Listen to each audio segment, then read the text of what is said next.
Hard following up last week with all the moves that happened in free agency, but stuff has happened, so we're back. Welcome to Miss Reps Podcast. My name's Kanal. Adam, has been kind of a quiet week since since the unofficial start of free agency, where the deals are happening, but they aren't official until they're official on what was last Wednesday. But Yeah. we've had some moves. So, what do you think of the past week so far? I'm still. We're gonna talk about him some more, but it's the fact that the Packers still haven't agreed to anything with the Jets because everyone knows like an open secret now. So it's just like, when's it gonna happen? So we're definitely gonna talk about that. But yeah, man. Free agency has been great. We made a few more signings on from our Seahawks. So happy we actually. It's weird because doesn't it feel like our free agency has actually been like plentiful this year compared to past like what 3 to 5 free I agencies mean, we've I feel like witnessed. we've had even though we haven't had like a ton of cap to work with, I feel like we've been a lot more active, and the moves, or at least the moves, have been a lot more impact moves. We're not just trying to fill out the depth chart kind of thing, right? Yeah, because like looking at like who's left over for everyone that it's basically like a lot of vets and stuff like that. This is where usually Seahawks would come in and actually like pick up like, oh, let me give you a 1 year vet man. Let me Yeah. give you a 1 year vet man. We kind of like you 2 year, but it's still vet men, stuff like that. So I'm actually glad we just actually went out at the time and got Draymond Jones when we did because we needed something. And that was like basically them saying like, yeah, we're getting you something on that D line. And then, got some more signings, but we'll definitely talk about that in the episode today. But outside of all the football and stuff, I was up in Tulsa, doing stuff with like family and stuff like that. Birthday weekends for some people. That was cool. And then like I was actually told that like, yeah, we're like 4 hours from KC where the draft is going to happen. I was like, oh shoot, y'all could. I was telling them like y'all could really just drive up to like the draft, like to KC, just go see the draft if y'all could. Besides pay. I feel like people that only go to the draft for the sake of booing Roger Goodell. Come on, doesn't every NFL fan have to at least get that one boo out It's before? almost like a rite of passage. Yeah. Oh, and that's like one thing that happened, which I know we don't have it in the script, so I'm just gonna say it now. Like they're basically like Roger Goodell is like basically they kind of like came up with like a multi-year like extension for him. So it's boo, I mean, boo. the owners love him because he keeps the owners powerful. Happy, yeah, Yeah. happy and powerful as always. Also, what else came out was like to those of you that don't know, Lance Reddick passed. He played in a lot of stuff. He played on The Wire. He was in John Wick. I really Yeah. loved his John Wick Welcome to the character. Continental. We do hope you enjoy your stay. Man, my man, and he was also I forgot his character's name, Zevin or something like that in Destiny 2. But regardless, I'm playing Destiny 2 now, and I was like, I started from like the beginning, like from Destiny 1's technical beginning, and then like I think like his voice actor, or excuse me, his voice actor, he himself was actually talking. He was doing like it was like a public event that just happened. I heard his voice and I was like, rest in peace, my man. Rest in peace. But also, I'm playing Destiny 2 as well, not just for Lance Reddick, but also for that FPS itch I've been having for a while. So here I am. Yeah. How Oh about man. yourself? My last week has been pretty chill. The MLS season has finally kicked off, and so we were watching it last Saturday. We went down to an Irish pub, and it was a lot of fun. Irish pub after St. Patrick's Day. The pub actually did like some world record thing where they're trying to like make the biggest Irish coffee. And like we got there the next day and they're like, we beat the world record. Everybody gets free t-shirts. And we were just sitting around like, yeah, we totally helped. We did it. We did the thing. Yeah, but we did nothing. But yeah, we were watching soccer. We're actually going to a soccer game of this upcoming weekend, which should be Oh a lot of shoot. fun. Where is it in the area? Are you going out of state or No, Timbers is Portland's team, so okay. we have it kind of. It's like their stadium is like right in downtown. It's not even like out in the boonies or nothing like that. So Yeah, we don't talk about Austin FC over here, but they're okay. they're okay. They're green. They're green. They were pretty solid for a little bit. I don't know how they're doing this year so far, but Timbers got absolutely battered last Friday, or last Saturday. So we'll see. I mean, it's like a 1:30 game, so Yay to day drinking, I guess. They hopefully the beers aren't too like too high costing because inflation, man. It's not just inflation; it's just stadium prices. You go to like SoFi But Stadium, it's like, inflation plus stadium prices, bro, you getting like $30 chicken tenders at that point. yeah, I know that's crazy for some frozen ass chicken tendies that ain't even as good as Tyson's. Not even tendies. That's why I say tenders. They piss me off. It's not even tendies anymore, man. If I'm paying almost $30 for some chicken tenders on fries, Yeah, you got tendies is almost a term of endearment. It's like calling someone, hey, or like you meet someone's parents, they're like, hey, call me John. And you're like, nope, you're Mr. Smith. these are small chicken tenderloins. That's what these are. Yes. It's But like yeah, a man. chicken tender product. It's not even chicken tenders.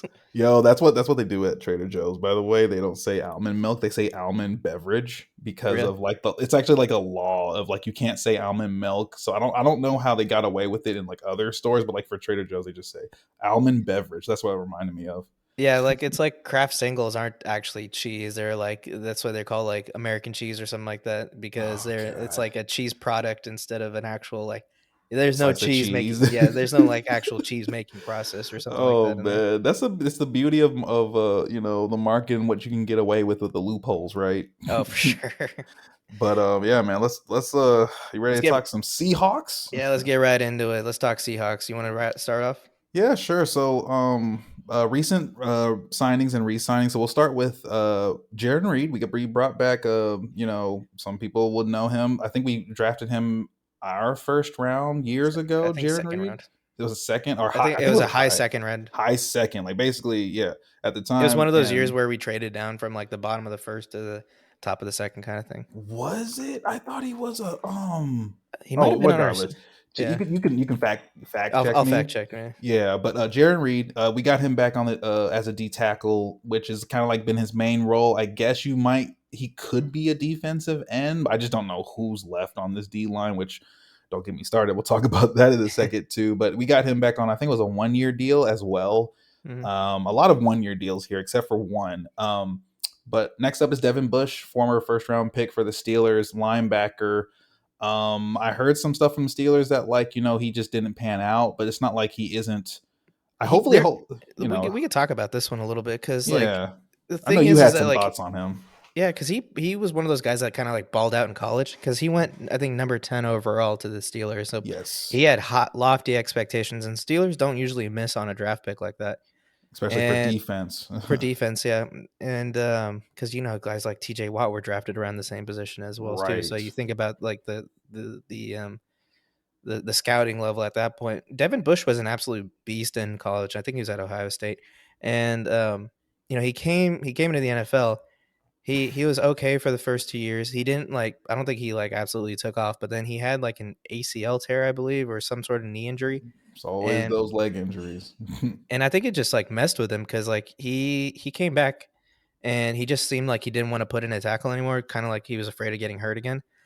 And Was that recent, that leg injury? Because I haven't really followed 2020 or him. 2021, I think, something like Okay, that. so technically speaking, he could be kind of back almost 100, if not at, how I feel like you take a few percentages off the Yeah. top when you say you're fully back, but like, You yeah, can put some cleats on, but you're not actually like 100% healthy. But I think this might be like a mental thing at that point. So it'll be right. interesting to see what happens because obviously with Jordan Brooks, we hope that something similar doesn't happen to him.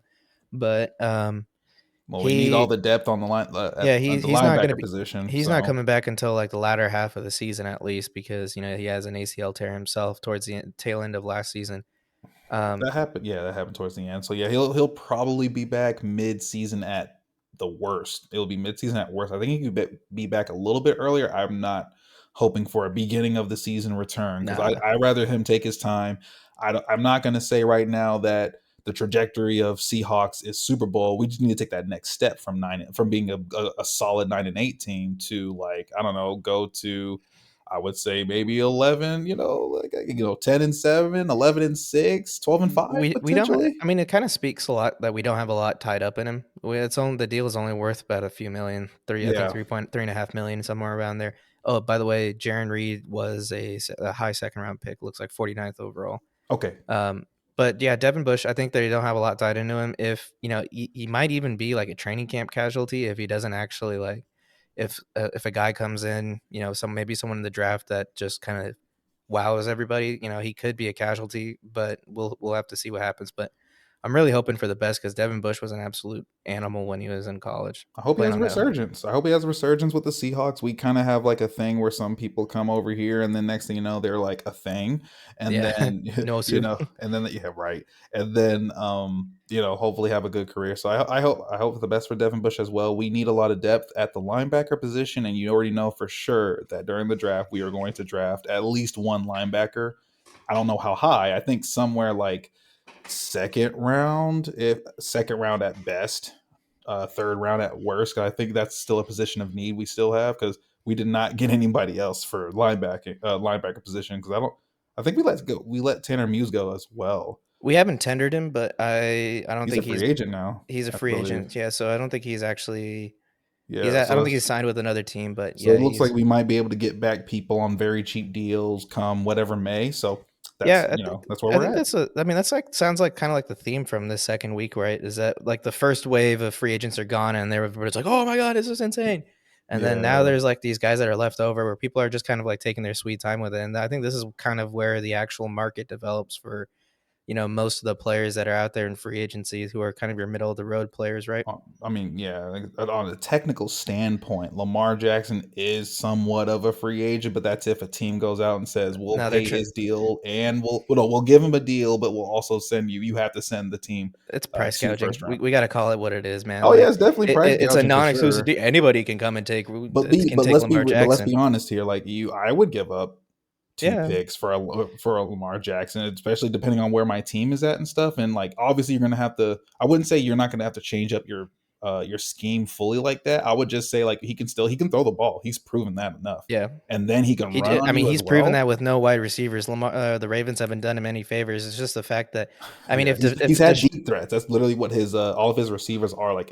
Like he's just been all deep threats, not like a solid like that's a wide receiver one right there. You know. yeah, and so like to finish what I was saying was like the Deshaun Watson, like if Deshaun Watson goes for like 3 first round picks like he did, then sure Lamar Jackson is worth the same. But the difference is that Lamar Jackson is basically held ransom by the non exclusive franchise tag, right? He doesn't have the Mhm. opportunity to actually go, so it's he's I kind mean, of being actually, held that's against. that's the most leeway like franchise tag. Like he can still go. Like they didn't give him the exclusive franchise tag to Yeah, where it's like the they pay most him leeway. more with that one. But yeah, It's like it's a kind of like in a lot of people's opinions, kind of like a backhanded way of giving him like the leeway, right? Because you're still setting an extremely high price where you're kind of deflating the market artificially for him because a yeah. team he's worth if a team is willing to pay like if a team's willing to pay Daniel Jones $40 million a year to be their guy, then Lamar Jackson deserves that way much more or like much more than that. I mean, And so he could be the new Kirk Cousins. Let's be frank. Kirk Cousins made a lot of money with them franchise tags off of they used to be called Redskins, now Commanders, right? mm, So and he did the same thing with the Vikings. I thought he had like a 3 year, 85 million deal that was fully guaranteed, or two yeah, he had year or something something like like that. that. So Market's a basically, little different now too. oh yeah, I'm just saying, but like the thing about the NFL now is guarantees. It's not about how big that contract number goes. It could be like Patrick Mahomes. Remember, like his big, like it was what 10 year, like a $500,000 deal. When in actuality, it's now a pretty cheap deal. They did restructure it this off season for the for the free agency, but you can still get what I would care about personally is I want guarantees. So no Yeah. matter what happens, it's guaranteed money.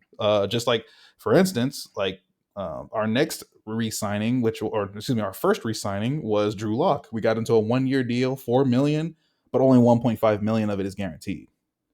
So he has to Yeah. actually hit like those other markers to get the full 4 million instead of like I'd rather have the full 4 million than like 1.5. I'm just saying. Yeah. But again, Drew Lock on a 1 year deal because we know that like if not this draft, definitely next draft we're gonna go after a QB. So let's just be frank about that one. Yeah, I mean, we've kind of determined that that's like the situation we're in. Like Gino has kind of established himself to be like the very best of a bridge quarterback, so that we can, if we are in a Super Bowl window, we can take advantage of it without being like, oh, if only we had a quarterback. We kind of do have a quarterback. I will actually tell you that I believe our Super Bowl window opened up again because technically speaking, we have like quote unquote cheap-ish deal with a vet QB. Granted, we'll definitely get another rookie QB soon, but it's going to be mixed in with Geno. So It's like a technically soft speaking, opening to the Super Bowl window, I would say, because you have yeah. the opportunity to build players in Same thing with the while Lions. The Lions. I think the Lions are also soft, like soft window opening as well. I don't think they're just like a we are a force to be reckoned with now. You know, kind of I like how wouldn't. like the Eagles just kind of came out of nowhere from what they were last year, right? Because last year they were a very middling to lower level team, and then all of a sudden they're like, "We're here." I mean, Bears. I could actually definitely say the Bears are they're in the middle of their window because once Justin Fields needs his contract, that's gonna mess up a lot of You would things. say they're in the middle of the window and not in like the very early stages of it opening because they haven't really done anything yet. Well, how long until they get till Justin Fields gets contract? Was it like 2 years I would, now? I think so. Yeah, so that's like they're in the middle of it because after But two Super Bowl seasons, window also implies that you're challenging, right? We haven't seen that yet. I mean, they've done a lot of good things on paper to get that team ready. there's that window, then there's the implied window of when you get your quarterback and you have those Okay, yeah, those yeah. first four Two seasons. different. Yeah, that's it's Yeah. important to make that distinction. So Yeah, this one is because like, hey, you got you have only your 2 more years to do on your stuff with quarterback's Justin. rookie deal and where you Yeah. can build around him. Yeah, that's definitely true for the Bears. Yeah. Other than that, we have Julian Love, You had safety some thoughts on from. this one. I did. He's 2 year $12 million deal, so that kind of shows you how important of a signing this was. Ryan Neal is, I believe, an untendered or unrestricted untendered like free agent He's right tendered. now. He's Or he's tendered tendered. restricted. That's right. Yes, Okay, I but thought it was nobody's one of offered them. him yet, I think. Right. So we still have him, but I feel like with Julian Love, this is kind of like an insurance thing with whether besides having him as a backup, a solid backup, or that third safety we want out there.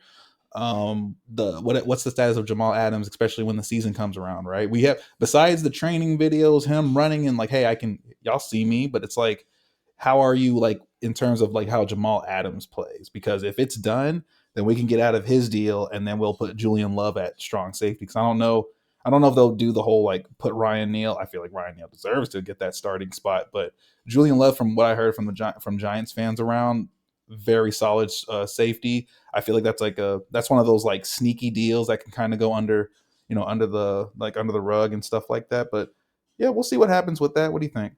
I like the move. I mean, for 2 years, 12 million, you don't have a lot of tied into him. Giants fans seem to love him, which is always a good sign because like when we got Quandre, Detroit fans loved Quandre. The NFL didn't really catch on to him, and then he came and we traded like a fifth round pick for him, and he's been our starting free safety ever since. Man, And we even did get like him for a fifth round pick, and he has been excellent. yeah, and he's only. I mean, last year was kind of down year for him, but that's because he was coming back from injury. But a deal like this is always good for the team. But it is also that Jamal Adams like insurance policy, like you were saying, because like when that trade actually happened, I feel like that move was kind of forced in terms of like a win now type of situation because of our window closing with Russ.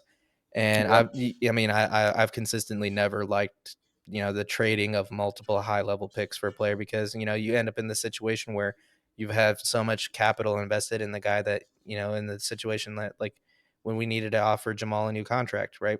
And we've And already we we're and we didn't use him like he was supposed to be used. We literally tried to put him in coverage, and every time you put him in coverage, he would fail in coverage. And it's yeah not like him; it's literally like he is a box safety. Use him as a box safety. He's really like a box safety, yeah strong that safety in that case. and like what I was trying to say was that once you have that in your mind that we traded 2 first round picks for him, now we got to give him, we have to keep him long term or else it's just going to be a waste type of thing.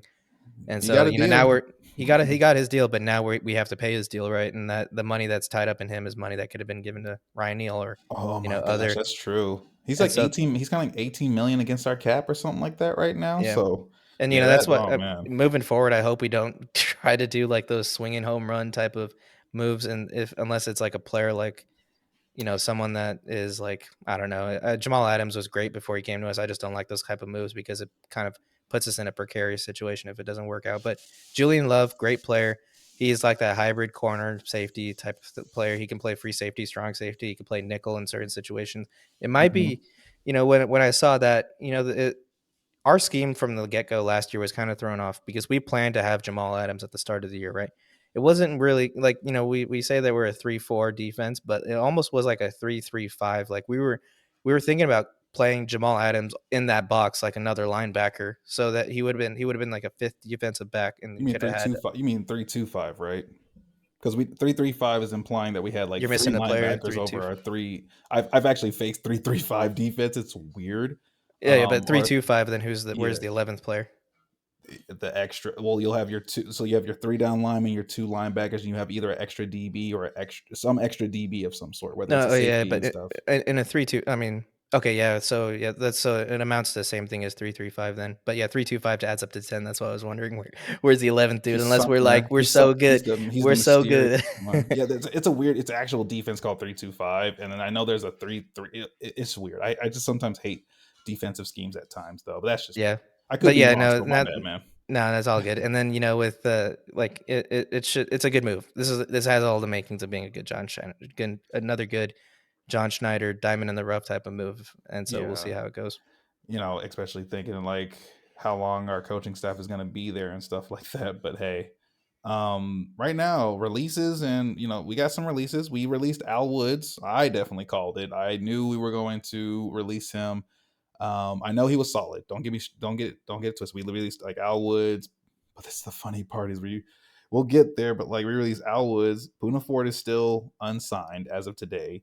Al Woods gave us about like 3.7 in cap space or so, like almost 4 million in cap space. But 36 years old, the age was going to be like more against it. He was solid. Don't get it twisted. He was that nose tackle for us. That Yeah. definitely was the big body, and like you're not going to run through him. He's just going to wrap you up. You might get a yard if you pull him with you, but Al he Woods will at get you. 36 was a ridiculously strong human being, and I think that's how most Hawks fans will remember him because he had a way of just controlling the guy lined up across from him and then just shedding that block and just enveloping the poor running back that's running in his direction.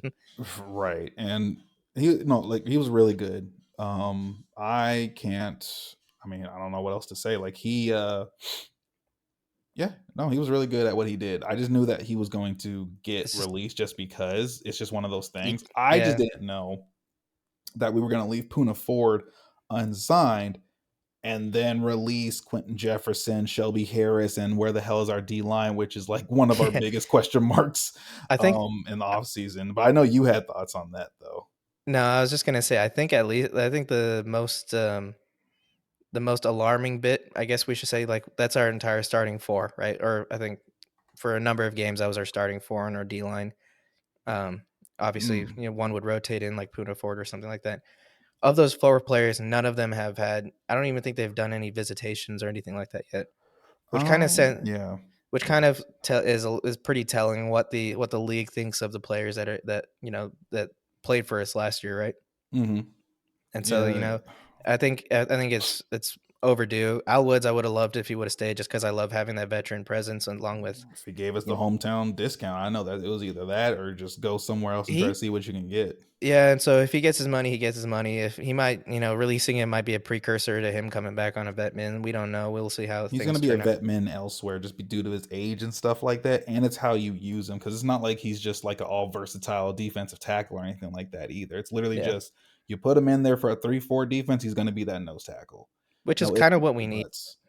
We do need Yeah, it'll be see. we We'll have de- to see how it goes. I just think that's what Draymond Jones is going to take up for us. He's going to take that inner area unless we're going to move him, have packages depending on who we get from draft and or offseason going forward.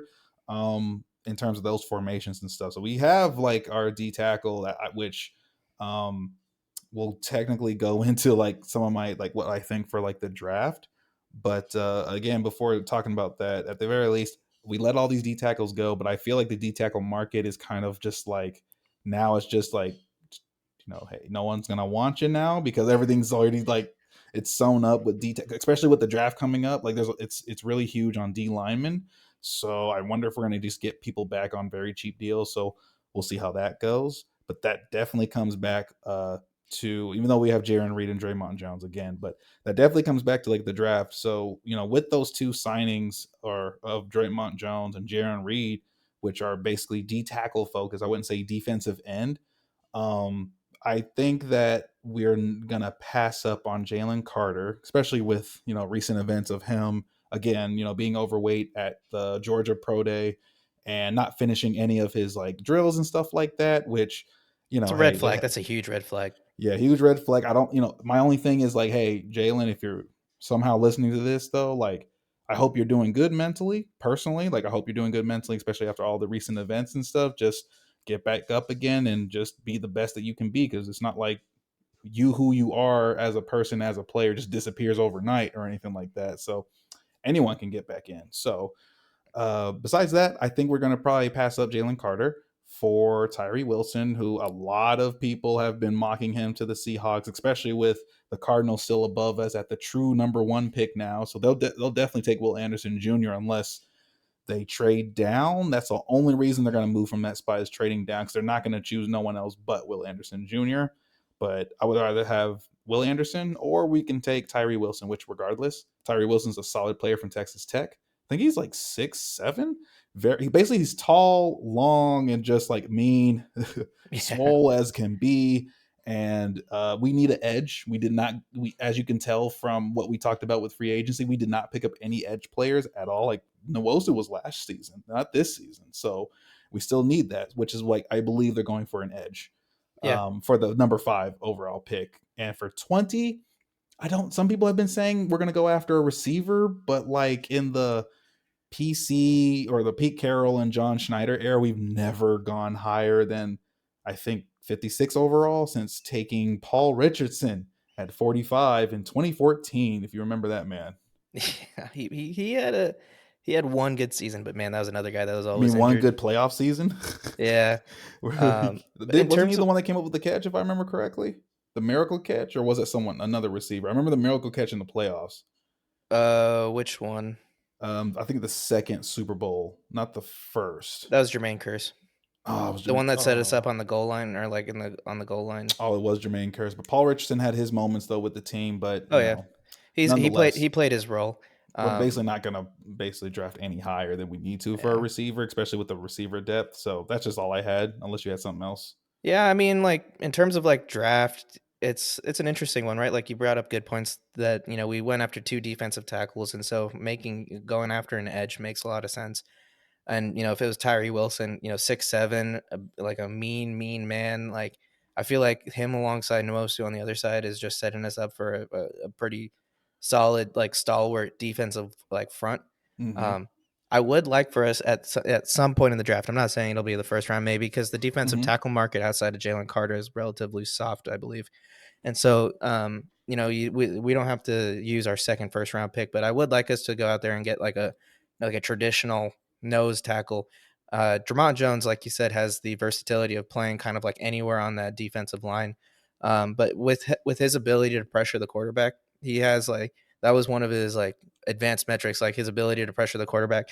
To truly unlock that, alongside Jaron Reed, who is kind of also has that ability to pressure the quarterback, basically just make that offense uncomfortable. Having that nose tackle that just lines up on over the center and just swallows up two offensive linemen, like if it was like like a younger Al Woods type of thing, Mm-hmm. I think that would just unlock Dramont Jones, and it'll probably like make that even more of a home run signing. So hopefully Telling you, such a good signing with Draymond Jones that it's just his like we can do versatility anything. his versatility is just unreal. And so, Mm, having that chef's nose kiss. tackle, yeah, chef kiss. So having that nose tackle, and sometimes maybe you line them up over Jamon Jones over center and put another maybe like an edge setter defensive tackle alongside him, or maybe you want to put Dramont Jones on the edge and create pressure and put a nose tackle in. Having that versatility of having that nose tackle on your depth chart will be pretty crucial. So hopefully we go out there and maybe second round, maybe third, somewhere around there. We go get a guy, Yeah. because there are plenty of free agents that are still available, but market's kind of soft. So it'll be interesting to see what kind of shakes out as for like what people are getting paid for. Because like we said, the first week of that free agency, all the shit happens, and then we're in the second week where it's just kind of like, all right, slow news day again. Yeah, basically, man. So, I mean, now, I mean, other than that, let's just head on around the league, because, like, at the end of the day, I want us. We're gonna draft defense heavy in this Oh yeah, in for sure. this in this draft. So that's Like I wouldn't that's mind. Like we need a running back, we need a wide receiver, we need a guard, we need a center. Those are our offensive probably pieces. we'll mix But those we in. we we know that we know defenses. It was we saw our souls crushed game in and game out last year. We need to get that fixed just for our Oh my mental health. gosh. Yes, I just hate how everyone was running on our defense. And I'm not saying like we need to be like, the defense or anything, but like damn, like come on, man. You can't just have like the Raiders Have some hitting us respect. back hitting us back up from like the 80s and the 2020s with the big run games. Panthers, Raiders, so many teams just were running all over this. It was Just run the unreal. ball. That's all you got to do. Just run the Right up the middle ball. too.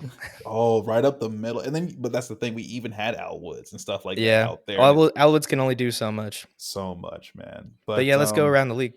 let's talk about it because we got, you know, this is one thing we're talking about, how people coming back out of nowhere. So there's two players coming back.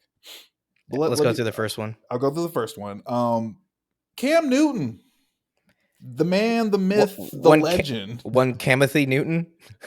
One love, Cam Newton, and like the weird way he tweets with all the letters and characters and stuff like that, to where it's almost unreadable. Yeah. I mean, he has a YouTube channel and all that stuff, but all of a sudden he's making this announcement on his social media that he's going to be at Auburn's pro day throwing for the NFL because he's better than 32 other motherfucking quarterbacks in the league apparently, and I'm just That was like, his exact words.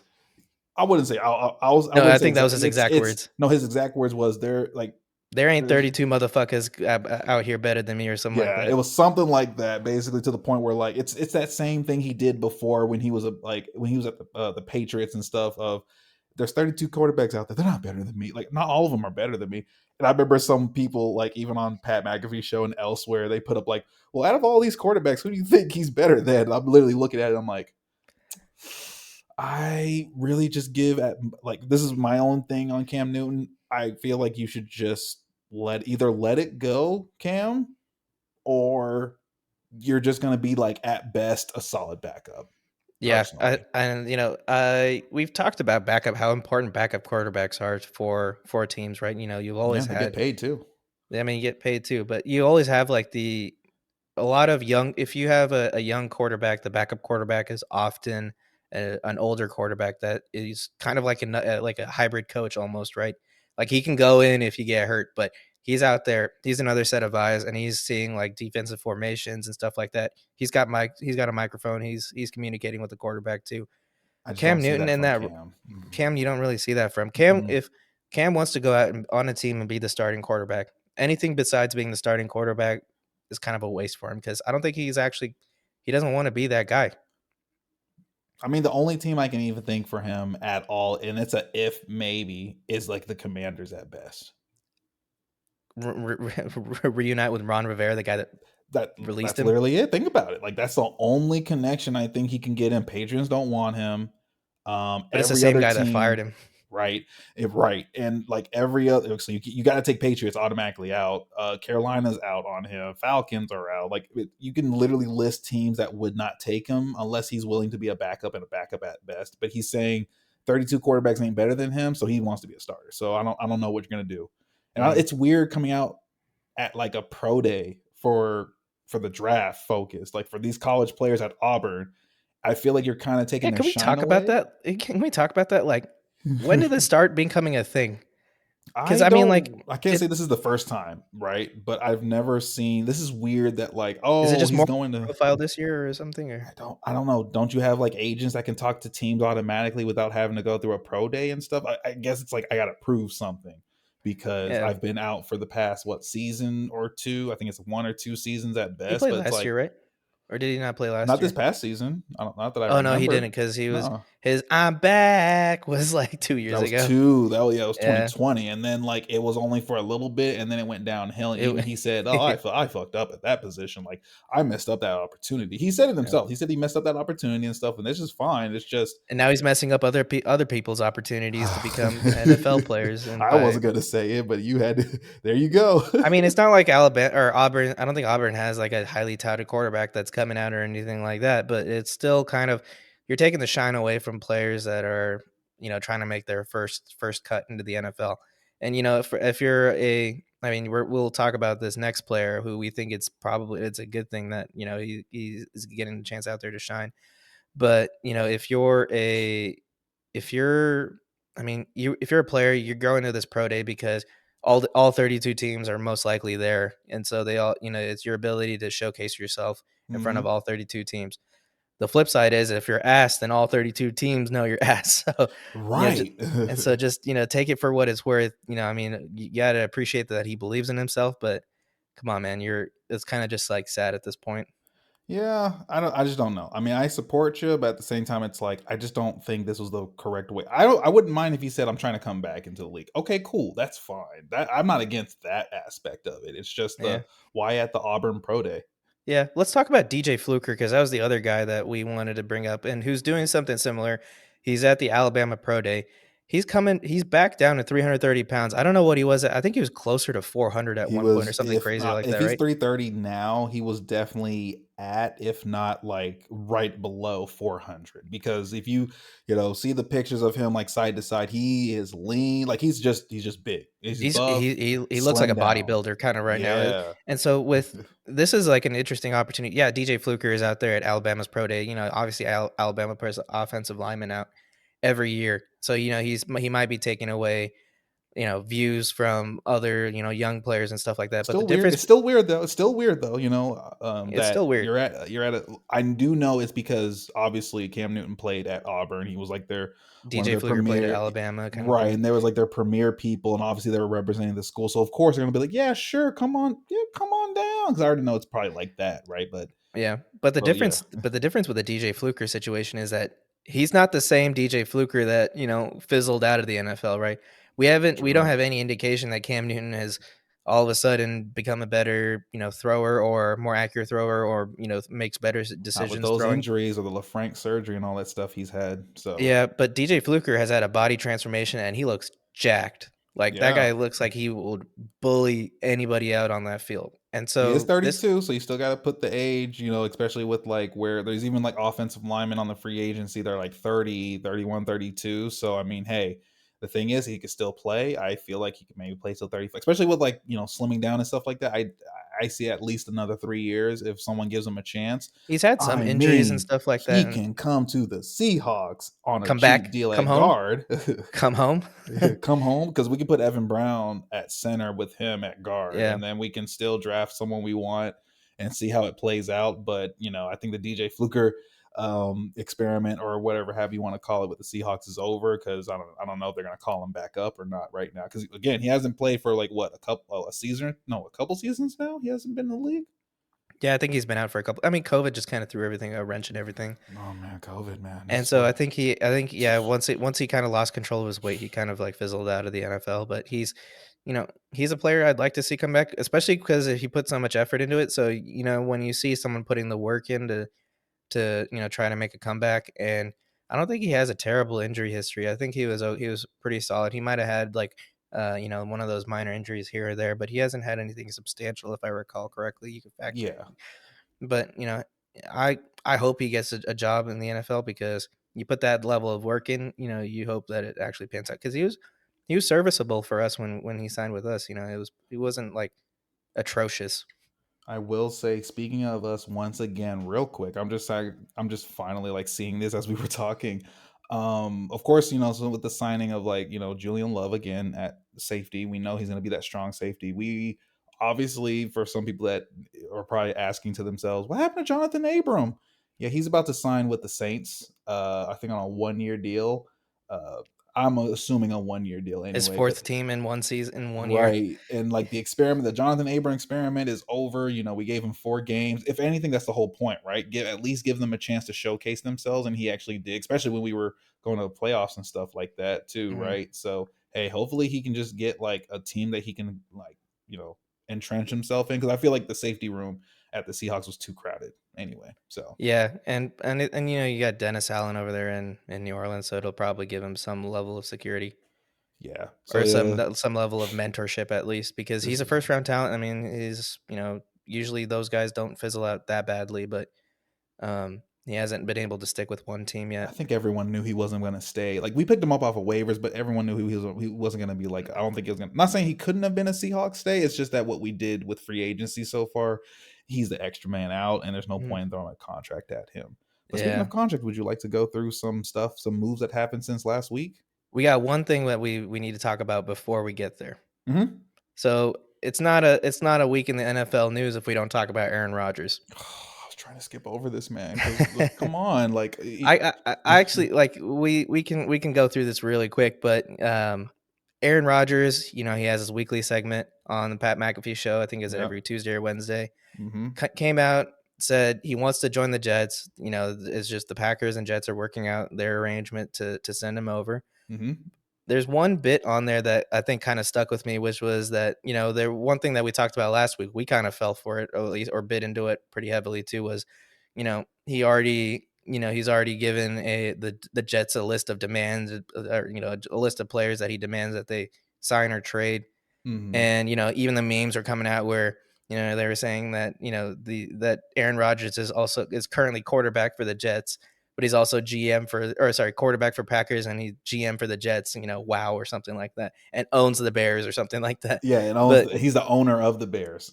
yeah, so I think, you know, he came out and said, like he came out and said that this is just ridiculous. Like he never implied that he demanded the Jets sign these players.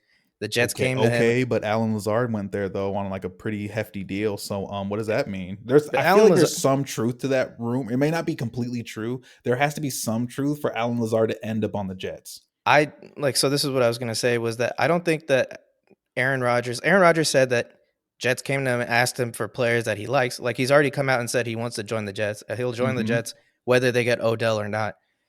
I think that it was kind of blown out of proportion and turned into almost clickbait for a lot of people, that, you know, Aaron Rodgers did something ridiculous again.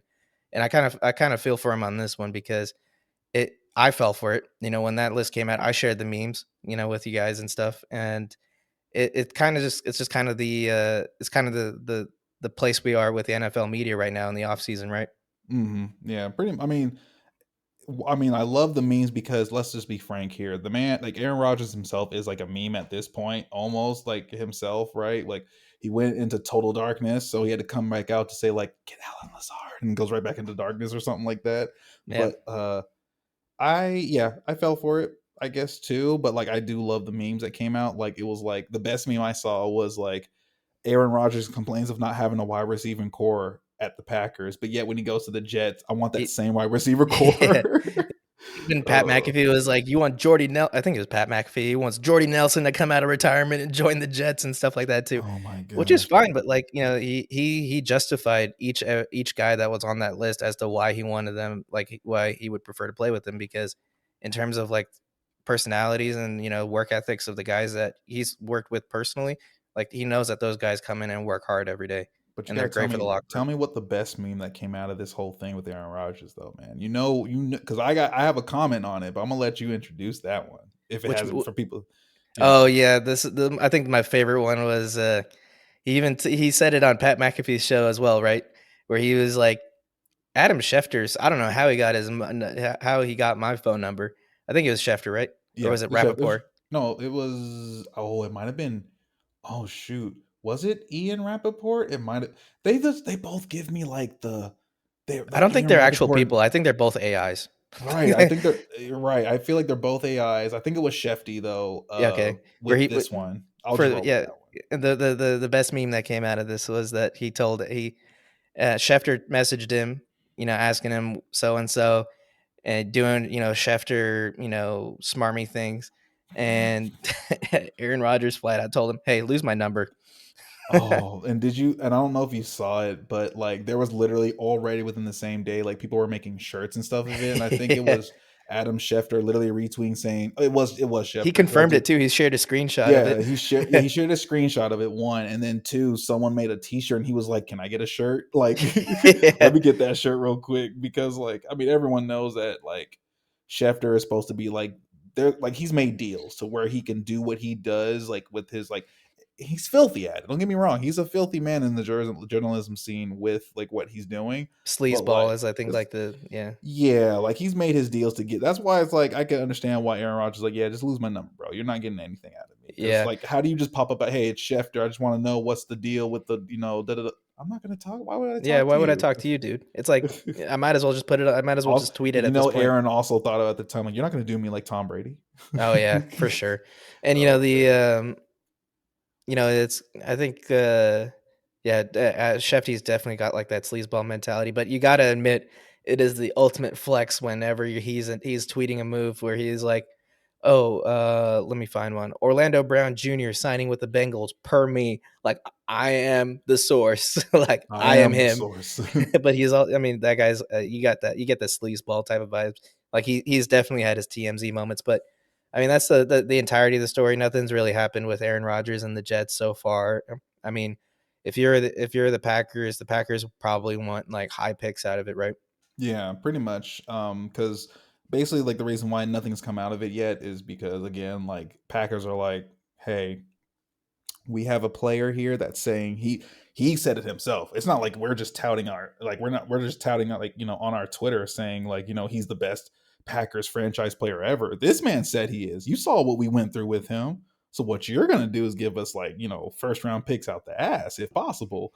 Yeah, And of course the Jets are like, I mean, he's been giving you MVPs. We can give you one first round pick because that I mean, hey, that guarantees that that. But yeah. we're trying not to. We would love to keep our first round pick and make a better deal if you want some players or something like that for your new for Julian Love. But that's basically what's happening. It's just a compensation bit. So I don't know Yeah, how that's gonna turn out, but it's gonna get done. Aaron Rodgers is just literally sitting there like, what, y'all done yet? yeah, like I think it's good that he came out and he said his point because he's done this multiple times throughout the season. I think he brings it on himself being a meme, but at least he's kind of come out and cleared the air regarding he didn't actually give the GM of the Jets a ransom note saying sign these players or else he it's just the ridiculousness of the NFL media in the offseason. Actually, can I go on a tangent really quick? Go ahead, man. I This is saw this is a this is our podcast. This is all about you. I woke up this morning angry as I often do. No, I'm just Mm. kidding. Who doesn't wake up? I Who woke doesn't wake up with a good angry? I woke up this morning and thought, "Shit, I woke up again." But what I do, I look at my phone, scroll through my notifications. I get push notifications on some NFL news. Hmm. Headline I read from Sports Illustrated. I'm gonna call them out. It said Broncos make move regarding Lamar Jackson, and it is the most clickbaity title ever. It's a completely different Lamar Jackson than the one you and I are thinking of. But Yeah, it's that the is DB. You didn't know about him? yeah, but obviously when you think Lamar Jackson, do you not think of I saw it elite? too. I know exactly what you're talking about. I saw I the thought same thing. I thought these slime balls They had are to put the trying to get DB. They had to put DB. They said like Broncos signed a 1 year deal with DB Lamar Jackson. yeah, but like in the headline that I saw, they omitted that on purpose just to get a click. I'm like, God damn it! Is this where we are? Is this what we are now? We've been that. What you mean, man? I Every know, time, but every time it's been about the clickbait, man.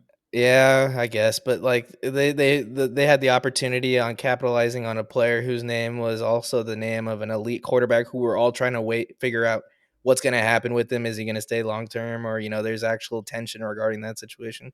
It's like if we had another Yeah, player give up on Russ. Go after Lamar Jackson. The Russ like the Russ experiment is over. after 1 year, even though they've gone out and got all these offensive line And pieces and all stuff for him. But that and like a good chunk of his contract is guaranteed, so they're still going to be paying him. oh yeah, for sure. And they just gave him a new contract. But anyway, that was my tangent. Just I hate clickbait titles, and man, I fell for the clickbaitiest of all titles. Oh, hush. We do some clickbait ourselves. Come on now. Yeah, but Everyone has to have a little title, like, let me season it a little bit with that that mm, clickbait, like right there. yeah, let me like the craziest trade ever happens in the Aaron NFL. Rodgers, a toe man. And then he's holding up a toe, like you have to just take the screen. Come on, man. Come on. It writes itself. The headlines write themselves, Oh man. God, Aaron Rodgers, we don't actually say you have a foot fetish. Just we gotta protect ourselves here. See, but like I bet you some people out there are like, what? Let me see. See, it's clickbait, man. But you're Yeah. already here, so. Anyway, let's go to some of the moves that happened since last week. But we ain't got as many as last week, but we can go through at least some of the major ones. Hmm. First off, LJ Collier, former defensive end for Seahawks, signed with a 1 year deal with the Cardinals. I think that's good that he's maybe going to a new team. Saying it didn't really work out for You us. better Wish it not did. have your career day against us twice in Yeah, a I know. season. Not I'm only bitter. That's the only time I'm going to be bitter. Right now, it's okay because like we put a first round pick and we just didn't get that first round talent. We just haven't had a lot of luck with our first round or high Well, second round picks we're with not used to defensive doing line. first round picks though. Like let's just be frank. Like we're Yeah. used to always having like more picks and da da da yada yada yada. We're not used to actually. We're not even used to drafting this high in the draft. So that Yeah. tells you something with the John Schneider era, right? So I don't know. Like it's we're always in the 20s because with Russ for 10 plus or no 10 years literally.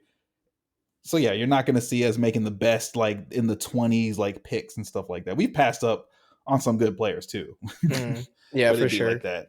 It'd be like Yeah. that. And so, hopefully, actually not hopefully. I mean, it's I'm conflicted. I don't want him to do good, but I also want him to do good just on a human level, but Just on other teams but us. How about that? yeah, there we go. Other moves Cardinals did signed left tackle Dennis Daly. He started 16 games last season for that left tackle for the Titans. Came in for Taylor Lewan, Hmm. and when he got injured, played relatively well. It's good to see that these kind of moves typically happen once a player fills in, and so Is that going to help Kyle? Kyle Murray. I don't know no, when he unless gets he back. donated his ACL. Right. Yeah, and lastly, they re-signed cornerback Antonio Hamilton. Um, Just keeping okay, talent in. That's yeah, all you that's all can there do. is. You want to take the next one? Yeah, Bengals. They signed Orlando Brown Jr. to a big 4 year, 64, almost 64.1, 64.092 million contract. So specific. I know, but I would definitely take that. Give me a few million of it, please, because but that includes a $31 million signing bonus. And for those that don't know, signing bonuses are usually spread out across the years of the contract. So Bengals got themselves like basically a premier left tackle from from the team, that they That beat knocked him out. that knocked them out, yes. But they at least need to keep that offense solidified, for Burrow. And I think this is Burrow's contract year too, so this is like their last hurrah. I haven't seen much else from the Bengals besides that first wave of stuff, so I don't know. Are they Yeah, still a dark horse? Are they still a contender? You I know, mean, this is kind of it for at least the core level of talent they have. We've already seen a lot of departures on the Bengals, but um, they made a lot of moves last season to solidify that offensive line. Some would say too many moves. We saw that line struggle, even mm, early in the mm, season until they kind of rounded off towards the end.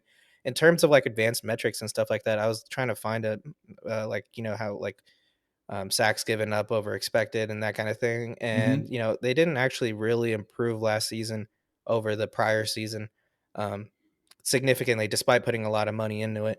And so, getting another left tackle probably will help them, at least commit to helping Joe Burrow, stay off the turf.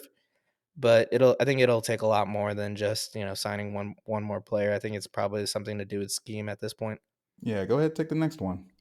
Bucks didn't have much. As we always have to talk about Aaron Rodgers, we got to talk about Baker Mayfield, the former number one overall pick. He signed with the Bucks on a 1 year deal with 4 million guaranteed and plus 4.5 in incentives. Cool. I think I that's where I'm mean, at with that deal. he basically takes the reins from Tom Brady. I think Baker Mayfield showed enough from the Rams that he's still a competitive QB. He's not trash. Like he's not going to be like getting kicked out of the league yet again. I feel like this is his chance. You now have a chance to fully start out a whole season. Well, I mean, he still has to like have a QB battle as they say in the preseason and Yeah, all in Kyle the off Trask is season. their other quarterback is Kyle Trask, and he Hmm. hasn't lit up the stat sheet in the relatively few snaps that he's gotten, but he is the other quarterback on the depth chart that he's got to compete with. And then of course if they suck so bad, they're going to definitely let a lot of I think because they haven't really done anything. I think they might have done some like restructures, but like they still got all the receivers, Mike Evans and all of them on their receiving core, but they're being paid a lot. So I think after this upcoming season, you're going to see a lot of them kind of basically go right back into the market. So that's going to be interesting next free agency period. Hmm. And other moves the Bucks did parted ways with running back Leonard Fournette kind of adds to this. There's a lot of middling to pretty good level players in this running back free agency market that are just kind of lingering around. There have been some names that have been taken off, like Devin Singletary, Damian Harris, et cetera, et cetera. But there are still some players out there like Kareem Hunt. that haven't been signed to a team yet. So it'll be interesting to see where that running back market goes. And also tight end Cameron Brate has been let go as well. And Yeah, so he'll probably fall with another team that's probably want some 1 year deal somewhere. yeah. Fournette is definitely going to make it onto another team. I just don't know who yet. I would love to have Fournette on the I we Seahawks. I we just, we need that running back depth, dude. We seem to burn through them. well, I mean, now we finally like we officially got like rid of all of like the old school. I think we got rid of like all of like just cleaning out house at the running back, so we start fresh again. But Fournette will be really he will be like the thunder to K9's lightning, even though K9 kind of has some thunder, but like he definitely will be the thunder for sure. I just don't know how much he would want in a contract and stuff like that because it's not going to just be like some $1 3 million like one year $3 million deal. I feel like it's going to be a little bit higher, maybe like a 2 year deal somewhere, but I know we don't have the money for that personally. Yeah, I mean we're playing with borrowed money at this point. We're gonna need to make some cap moves. We If he's haven't actually. available, if he is available, start of the next season and stuff like that, that's a different story. I feel like they can open up, they can do some things and stuff like that. But be interesting if we can get him in, hopefully. Yeah, you want to take the next one? I know how much you Yep. love the Cowboys. Oh man, the Cowboys, the team of the team, right? America's team. They signed Ronald Jones on a 1 year deal. Woohoo! They re Yay! Fowler is back is back. The defensive end is back with the Cowboys as well. They re-signed him. They have cut Ezekiel Elliott, as we definitely stated that he was one of the he was basically like one of the cap hits or cap casualties that was going to happen with the team. Again, Elliott is a running back one in name, but he plays like a running back two. So Yeah, we'll see where he goes. he's running back one in everything but performance. Basically. We'll see what happens with him, but he's just not. I feel like they kind of just they let him stay on the team. Then extra. So the Cowboys, if Jerry Jones loves you enough, they'll let you kind of like stay an extra year or two when they should have let you go. But that's kind of what happened with Elliott. So now he's gone from it. But they did do an interesting one where they signed or not signed. They acquired Brandon Cooks in a trade with the Houston Texans in I exchange thought for a 2023 fifth round pick and a 2024 sixth round pick. I hate that they did this because I think Brandon Cooks is a great player. Still, even though Yeah, he's been traded 4 times. I yo, think he's it's a been traded around a lot, but he is a solid like wide receiver two to have and stuff like that. Which they technically have their wide receiver one. They do need a wide a wide receiver receiver two. too, and there ain't no Yeah, one better than. I mean, there are. I mean, Brandon Cooks is a good guy to have. To be like your complimentary, wide receiver to your primary. But I think this news just came out too. We don't have it in our notes at all, but Brandon Cooks agreed to restructure his deal as well. I don't know the exact terms, so because he yeah. was Make getting paid quite a bit of money from his Houston deal. and Houston got some picks, so they got another extra fifth round pick for this upcoming draft. Which hey, fifth round picks are valuable as well, depending on what who you use it on and stuff. So Houston Texans, let's just see what they do for I this think draft. I think it's funny that the Texans got more for Brandon Cooks than the Rams got for Jalen Ramsey, but that's neither here nor there. Knew you the fact that you came out with that one, like man, let the Rams breathe. Don't Now, do fuck them. They're in our division. it. Mm-hmm. Next up, Yeah. we have Eagles. They made some moves themselves. There was a lot of uncertainty with some of these guys. They're veterans. They were going to let them go, but they were able to keep a couple of their guys in house. They weren't able to keep Javon Hargraves. Obviously, he went to 49ers, but Boo.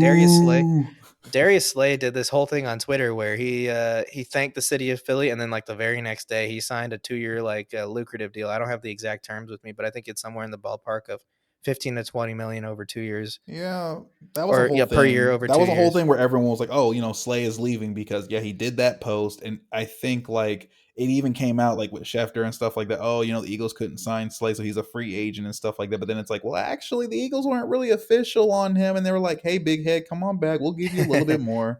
Here you go." Yeah, another guy that they were able to do that with, Fletcher Cox, been with the Eagles for a long time. Came back on a 1 year $10 million deal, which is definitely a hometown discount for the Eagles, but That they're man, able to keep. Fletcher Cox, man, he's been like a mainstay for that D Oh line. yeah. Ugh, Certain players embody the identity of the teams that they play on, and Fletcher Fletcher Cox is Cox one of is them. one of He's them. Yeah, definitely like when I hear Fletcher Cox, Eagles. yeah, yeah. He's just been there for so long; it's just kind of crazy. Other moves, I think Eagles also signed quarterback Marcus Mariota to a 1 year $5 million deal. hopefully Mariota is happy this time around to be a backup quarterback. His time with the Falcons kind of ended awkwardly, I guess, is the nice way of putting it, at least with the stories that were coming out. But Mm-hmm. it's kind of the role that he's gonna be in for the rest of his career, right? Yeah, I mean, it was. I actually did not see this one. I missed this one completely. So yeah, I mean, I knew Mario was going to be a backup. It's finally happening. But it's like it's funny how we got Drew Lock on a cheaper deal than Mariota. Yeah, it's kind of and plus Drew Lock probably has more upside, but A in lot terms more of upside, but he definitely did not touch the field, not one not bit, once. which not once in this past season. So hey, there you go. Knock on wood, though. Still. Yeah, you want to take the next one? Yeah, so Giants signed wide receiver Campbell to a 1 year deal, so they're just basically getting more weapons for Danny Dimes or Danny Millions at this point. So Danny Fody. Danny 40, but yeah, they did a lot. They got him a new tight end, a new set of receivers. I think the only thing left is just whatever they need to do on the defense, which they're probably going to draft towards as well. What they're going to draft towards as well. 'Cause their offense is hot if they can just keep that going. But it's all on Danny Dimes since they signed him, right? So other than that, Bobby McCain, who was formerly on the Commanders, is actually going to stay in the division, and he is DB signed with the Giants for on a 1 year deal as well. I don't have contract details, but there you go. Yeah, and with the Giants, I wish they made these moves last season because usually you kind of make these moves where you put weapons around your receiver while around your rookie contract quarterback, I should say. You and You I know, both know we were not. We were both not in on Daniel Jones as a whole. no, Let's be frank. which So is that's why, why. yeah, which is why I'm saying that usually you put all these players around him, under their rookie contract because if they're not able to do anything with all this abundance of talent, like Darren Waller, I think he came over on a fifth round pick or something like that. Hmm. You know, verified, verified, pass catcher at the tight end position. He'll get a lot of targets. I mean, he's proven that he's a reliable target. Bringing guys back like I think was it Slayton they brought Hmm. back, Sterling Shepard they brought back. He's got his weapons there, and you would hope that they would do that under the rookie contract because if it didn't pan out, then they wouldn't be tied to him at 40 million a year. But they're in the NFC, so the more misery for other teams in the NFC, the better for us, I guess. Yeah, I mean they sang over there. So let's just see who's gonna come out on top: Giants, Commanders, Cowboys, or whoever. Yeah, hopefully it's not the Cowboys. I think the end. Eagles, I mean, still can be a contender if they. I don't know if they can go straight back. So we'll see how the Super Bowl hangover affects them going forward. It'll really be a testament to see how they kind of rally from that because losing a Super Bowl can crush a team. We've seen that. But Eagles did lose a particular safety who went to the Lions in Chauncey Gardner Johnson. 1 year, $8 million deal. I I mean, I like the move for Lions. Like it's CJ Gardner. exciting. It's exciting. Even Chauncey was saying at a press conference, like, this team got a little bit better talent than where I was previously. And so I'm just Yeah, like, but okay. people say that all the time. Like LJ Collier's agent, I think, was like, "We're really looking forward to put LJ into a system where he can flourish and become the best guy that he was, unlike where he was previously, or something like that." And Okay. I'm like, all right, whatever. But CJ Gardner Johnson, we kind of saw this. This was a weird situation because he got offered a lot more money by the Eagles than the 8 million that he was given by the Lions, Yeah, he but turned down he the turned it 20 down. million. It was a $20 million deal or something like that. Something like that, and he turned it down, betting on himself, more power to him, even though that's Hmm. probably the highest paid safety in football, but he last year's numbers, I think he led the league in forced fumbles and stuff like that. I think I mean, he bet on himself, didn't pan out, turned down Eagles go out and get another guy, and all of a sudden the market for CJ Gardner Johnson dries up. So it's kind of similar to who's the NBA player?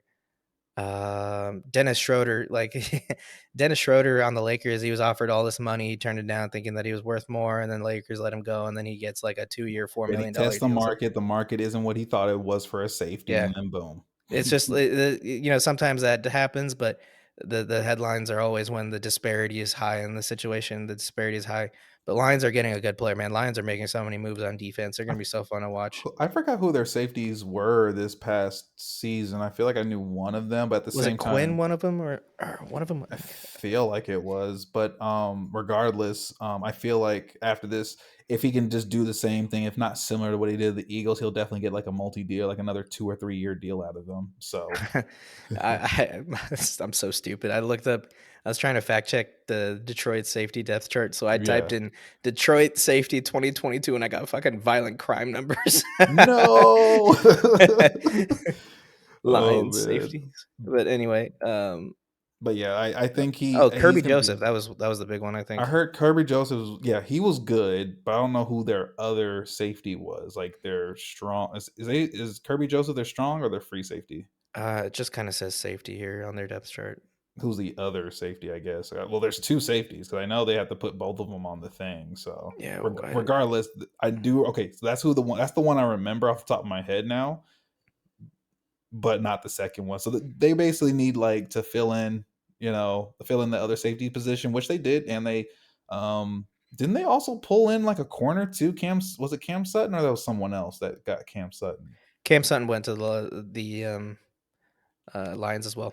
Oh, see, that's what I'm saying, man. That because the D that's where their weakness They was got in the Cam Sutton and DBs. Jeff Okuda, who they drafted, I think, number 4 overall a couple Jeff years. Okuda wasn't. He didn't really pan out as he's just kind of been like mid, but he's still a solid. I think a Yeah. CB2. So that's kind of what that turned into with that signing previously. But I mean, hey, Aiden Hutchinson on the D line, James Houston at linebacker, like they got players out there. Emmanuel Mosley. yeah, yeah, man. Like So I they got mean, it they're all. making moves. Yeah. So at the very least, let's just hope that defense takes that's all they need is their defense to take a next step, and where they were ended with their offense, if they can continue that, then you're going to have the Lions be some really big contenders. So Yeah, especially with the direction that the NFC North is heading, because the Packers are fading. Vikings, I don't think if they can continue being a team that wins by like one score or less, majority of the time, then the NFL is broken. But um, I think the Lions definitely have a chance to grab their division for the first time in what feels like decades. oh, I thought you was going to say the Bears were going to do it. That's also a chance too. That's Yeah. there's going to be a big shift for sure. But Yeah, unless the Bears can face the Jets and finally beat Aaron Rodgers. Unfortunately, they had a chance to beat him. They never stood a chance to beat him when he was with the Packers still, but man, always beating the Bears all his life, except for who knows how that's going to go when he's with the Jets. yeah, So, next up we have some news with the Panthers. Speaking of Eagles too, Panthers signed the former Eagles running back Miles Sanders. I hmm believe it was a 3 or 1. I think it was a 2-year deal. I have 2 year to deal. He was part of that 2 year deal, like with him and Jamal Williams too. Jamal Jamal Williams Williams, got it too. yeah, Yeah, two okay. year. And I think it was a so 2 year, $18 million deal, I believe, if yeah, I remember which is, correctly. I mean, Panthers have shown at least when they're coached by Steve Wilkes that they're reestablishing the running identity. I mean, with what they were doing last year, I can't remember who they lost to the Bears, but I believe one of their running backs went to the Bears. But they're going to continue filling out the depth chart at the running back position so that when a new quarterback comes in with that number 1 overall pick, they have some safety blanket in terms of like I don't have to always throw the ball like situations. I mean, there's not much else to say. I think like people think they'll say they overpaid on Sanders because the pay You running just, I backs mean, less and stuff. But I don't. I personally don't care. But I just look at Miles Sanders as a player, as himself, and hey, you got a solid runner. I think they still have a good like running back depth to like run through. So how about that next signing though? Because they got another offensive player, right? Adam Thielen, long time Minnesota Vikings player. We talk about players who you think of when you think of a team, they kind of embody that team. Adam Thielen was one of them, so I never thought he would move on, but here we are. He gets a 3-year deal with Panthers after Vikings cut him, which Yeah, I don't he's know if not DJ he's. Moore. Yeah, he's not a. I don't know. I wouldn't say Thielen was that wide receiver one. He was definitely a nice solid in the wide receiver too when next to someone His great. wide But receiver one years were definitely past him, especially right, you saw the difference between him and Justin Jefferson. It was facts. unreal. If not at wide receiver two, he was definitely taking like the slot routes. He is a good route runner though. At the end of the day, so hey, if he can be, I can't say he's a safety blanket yet because they still need receiving options. So they're gonna He's a probably vet. maybe, yeah, you know that he's gonna probably like their, or excuse me, the Panthers are gonna probably have to like get some receivers for whoever their quarterback is gonna be after their pick. So you may see him trade up again into the first round for someone, maybe. Maybe we'll see. Maybe. Do you want to take Next, this next yeah. one? Next up, we got the Patriots, and they actually signed someone within the division. They actually agreed to a 1 year, $9 million deal with tight end Mike Gesicki. Like, I don't, it's who knew that Gesicki's really good in my opinion as a tight end. He's a terrific receiving tight end, right? And he just did. I mean, I guess they just the money aspects with Miami after all the big deals that they did. We thought they were going to supposed to go to the Super Bowl last, so we'll see what happens next because they cannot hold that team for another year, maybe less. So Gasecki to the Patriots. You have a good security blanket. I would say he's a good receiving tight end. I think it's a good 1 year deal for him. But we'll see what happens with the Patriots. Although they're just kind of in a weird mode of like, what are you trying to do, Patriots? Like, what do you He want to do? This move had definitely. I feel like yeah, Gasicki, terrific receiving tight end. Not so much good of a blocking tight end. He's more of just like a big receiver kind of thing, which might play out well for Mac Jones in this kind of bounce back year because he was dealing with that high ankle sprain. And in terms of like what the Patriots are doing in the offseason, like it's from what I've heard, Mac Jones has stayed in Foxborough. He's still in Boston. He hasn't gone off to like Mexico or anything like that. He's working out in Foxborough. He's trying to get back to 100%, and he's working out with team members, which is a good tone setter because the rest of the offense just kind of feeds off from that work ethic. But I think part of me believes that this move was made because they signed Juju, who loves making TikToks, and they had to balance it out by signing Mike Gesicki, who can't gritty for shit.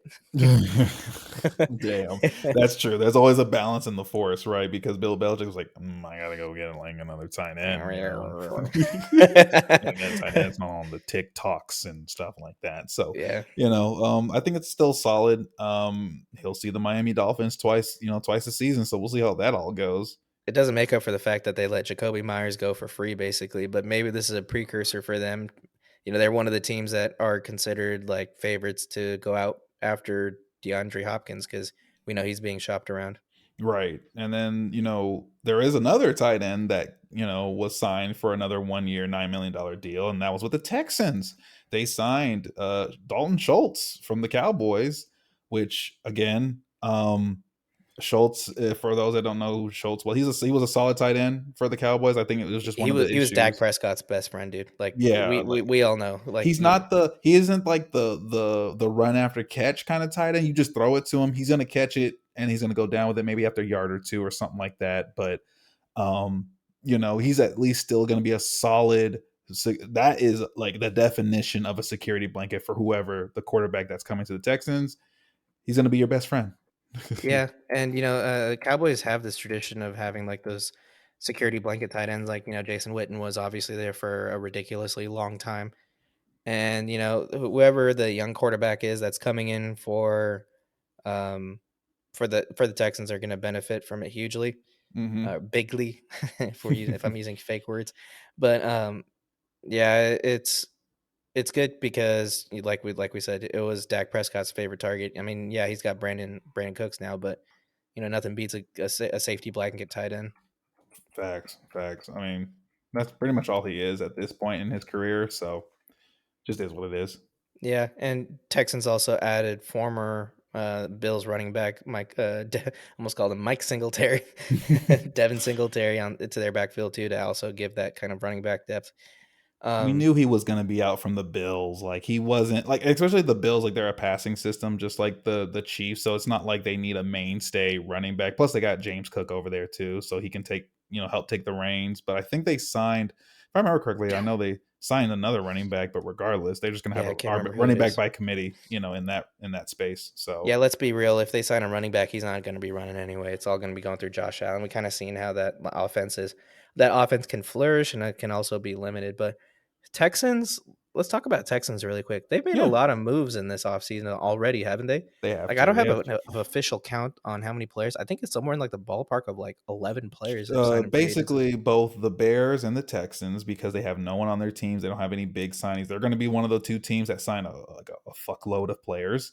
Um, whether all those signings turn out, really good or not is up in the air. But for the Texans specifically, they're definitely just trying to prep for whoever that quarterback is coming in. So my thing is, like, you better have a good old line. You better have like at least one good receiver for at least one receiver, if any receiver, for that quarterback to throw to, so he can at least progress, um, you know, through his rookie year into whatever he needs to do for the second season.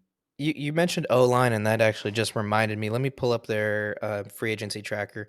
So the number of players I have right here 4, 5, 8, 10, 15, 16. So they've made 16 free agency signings or re signings already. So 14 just in terms of new signings or trades.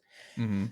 Two of those are, they've re signed their center. They traded for Shaq Mason from the Bucks. I think they re signed uh, Laramie Tunsil as well. Yes. They extended him.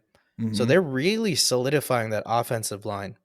They already have a bell cow in Damian Pierce. They added That's one uh, part of the offense, and you just need to get that receiver, whoever it is. whoever that is. They traded away their best one, but Yeah, they unless it. got Noah Brown and Mhm. Robert Woods at Mhm. receiver. They're not like wide receiver ones. They're not Jamar Chases or anything like that, but still serviceable receivers. They were Mhm. already actually pretty solid on defense. Like we've talked about this, and they continue to add players as well, like Jimmy Ward, and also guys that kind of are on the tail end of their careers, like Winovich from the Mhm. Patriots and stuff like that. I feel like the Texans are probably having the best in terms of roster building. I think they're having one of the best off seasons like we've seen. Even though you said like they were active on paper before with all of those other signings they did. Yeah, I did say that, but now that I mean, a week has gone by and they've also made some of those moves. Like you kind of see like the whole scheme falling together, Yeah. Yeah. Yeah, yeah. and with it, they'll have a young quarterback come in. It's just all about how they pull all these players together, because you can bring star studded players and all that stuff, but at the end of the day, it's how you execute with all of those pieces. So Yeah, that move that probably put them over the line was probably the Shaq Mason trade, and I don't know if we talked about that last week. And definitely that Sheldon Rankins when they signed Sheldon Rankins on a 1 year deal because he was one of those highly touted free agents on for the defensive tackle position. Like I wouldn't have minded if he joined the Seahawks as did well, but we had him for a season too with the Seahawks, but then he Sheldon let. Richardson. Oh, Richardson. Oh, okay, okay. I thought we had the other. Yeah, See, yeah, that one didn't pan out as well as we hoped either. Too, that was one of right. those failed trades. We gave up a lot of, I think, for that trade as well. But Mm, when you put it in perspective, they're really doing a good job of setting up their rookie quarterback that's going to come in for to be successful. It'll be cool to see because if they kind of come out of nowhere and like maybe go 8-8 as opposed to like 2-16 or 9-8 or 8-9 versus 2-15 like they were last year, mm-hmm. then Mm-hmm. it'll be a quick turnaround. I think this is setting up D'Amico Ryan's for a good first year. Hey, I mean, that's gonna be exciting. I will watch some games. I mean, hey, like, I might even go to a game or two. You never know. Yeah, Got you someone got in the you, family with the tickets, so do might as well. they play the Seahawks next year? No, Seahawks are actually going to come to Dallas though, so that's going to be something. So Oh, there you if go. you want to, hook up in Dallas, let me know on that one, because that's going to happen in, I think, October, no, September, October. So Mm, yeah, okay, yeah, that'll be a thing here. all right, yeah, I'll hit you up for sure. But we rounding out these free agency moves. We had a few leftovers. You want to just rattle them off for completeness, and we can call it. Yep. So we got the man, the anime man, the myth and the legend, Jamal Williams, former Lions running back. He is signed with the Saints on a 3 year, I believe it's a $12 million deal. There was talk of like whatever deal the Lions wanted to give him, it was basically kind of like a slap in the face and stuff. So I don't have any numbers on that one. But that's he's at the Saints now, and he was at the Saints like conference for him. He was definitely explaining what Evie what an Evie is to the audience. Like Evie can evolve into multiple forms. So that's the thing. He can evolve into like 3 different forms, and they've added more sense. I'm like, he's really explaining Pokemon to these people. Like, Yeah, man, man, you gotta love the commitment. you gotta love it, right? So, I think he was talking about Pokemon Go too at one point too, where he oh, was like, "Oh, you just walk around, you just catch the Pokemon." I love basically, Pokemon. yeah. Don't say Or don't say Pokemon though. Pokemon. Don't be one of those. Don't do that. But yeah. So I think the Saints got a good running back in him, especially on that type of deal. He'll be there for the next 3 years, so then he'll be in New Orleans. Next up, the Browns are signing the ex-Chief safety Thornhill to a 3-year, $21 million deal. I don't know if this will just make the team all that much better, but hey, there you go, Browns. You're Browns fans. You're doing something. I just hope your offense can do something. God, But what's his name? Mike Rossi, or yeah, is it Mike Rossi? yeah, Go check out his. Tom, You've Tom seen it, I Grossi. think It's already. Tom. I think it's Tom. Is it Tom Grossi? Yeah. Go check for all those listening. Go check out his video on his impersonation of every team in free agency, because his one on the Browns is basically like, can we do something already, or something along those lines? Can we be better than a middle team for They don't once? have money. They all that money is like dedicated to Deshaun Watson, a full $230 Oh, million. yeah, because the first year of his deal was supposed to be like very minimal, right? It's And now very the minimal. When they and first had him, when he came back like in the middle of the season, because they actually paid him up front. They yeah, paid him like the full like 20 plus million up front. I was like, wow, it was like $24 million paid up front.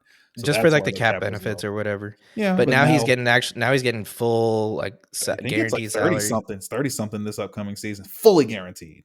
Yeah, okay, maybe fully guaranteed, but like I thought he was getting close to like $50 million. I thought it Was it? was. Oh, I gotta check. Now I gotta fact We got check to check that this. one. We got to check this one, but I could Hold rattle up, off these last few if you like before we get. please. All right, just for completeness, quarterback Jacoby Brissett he signs a 1-year deal with Commanders. He's going to be part of that, the quarterback battle over there. They're just thankful that they don't have Carson Wentz as their starter anymore, but Mhm. I don't think Taylor Heineke is there anymore as well. I think he's like a backup on Falcons or somewhere now, Yeah, right? Taylor Heineke went to I forgot where he went, but he's a backup somewhere else. But he is Noah. So no, I think it was Soel. I think is the quarterback that came in Mhm. towards the tail end of last season. So those two will battle it out. And Bills are signing former Texans quarterback Kyle Allen, to obviously signing him on a 1-year deal, I believe, to be their backup quarterback. I believe they only signed this deal because his last name is Allen, and maybe they could throw him out there for trick plays. They're like, oh, another white dude named Allen. Which one is which? Oh man, you don't know who to Which sack. way did he go? Which way did he go? Right. And But do actually you on find that so back to contract? Deshaun Watson real quick. His cap number for this upcoming season is only 19.057 million, but next season it is going to be 63.977 million. Damn.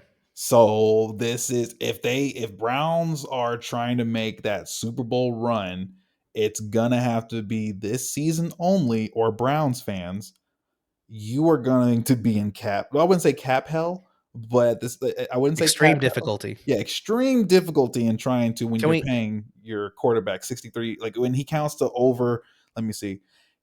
Actually his cap hit is 25% of their cap for yeah. that season. I mean, 1/4. can we just come out and say it? Browns fans, y'all fucked. Like let's be real, like you got Deshaun Watson, but the rest of your team is nowhere near ready for to be like a Super Bowl contender. There's Whoever there's they just sign gaps. and they draft right now is literally going to be their core that's going to help lift them to whatever chances of a Super Bowl it is, because they do have a void year in 27, but you got 3 seasons from 24 to 26 where he's accounting for, well, it goes from 25 to 22 and 20%, but it's still 63.977 million. While you got over the cap pulled up, what other major players do the Browns have that's major cap players? Because they have Miles Garrett, obviously. Sheldon Richardson, I think, is a big cap hit. Any other big players? Yes. Nick Chubb, probably. So for the Denzel Ward. 2020, yeah. So they got Miles Garrett. He is at 29. He's at 29.1 million. You got Amari You said this was Cooper, 2022 or 2023? 23. Okay. So 23, you have Miles Garrett. His cap number is 29.1, about 29.2. I'll just round up. Million. Mario Cooper is at 23.776. Deshaun Watson, of course, is at 19. We said that. Wyatt Teller, who was Wyatt Teller? Give me Is he one. an O line? He is their, where the hell is his position? Right guard. Yes, offensive Okay. lineman. That's what I was like. Sounds familiar. For their right guard, and he accounts for 15 million. Nick Chubb at 14.85 million. Joel Batonio at Oh yeah, 14.6. he's like one of those long standing offensive hmm linemen for them. John Johnson, who he has a John Johnson, who is he doesn't have no guaranteed salary. He's at 13.5 million. Denzel Ward is at then you got Denzel Ward at Oh, so 12.215 million. he must still be on his rookie deal. I believe so. Let me see. I thought he had a no, he got a deal. Because he's on their team till 2027. Oh, Yeah, he had an so extension signed in 2022.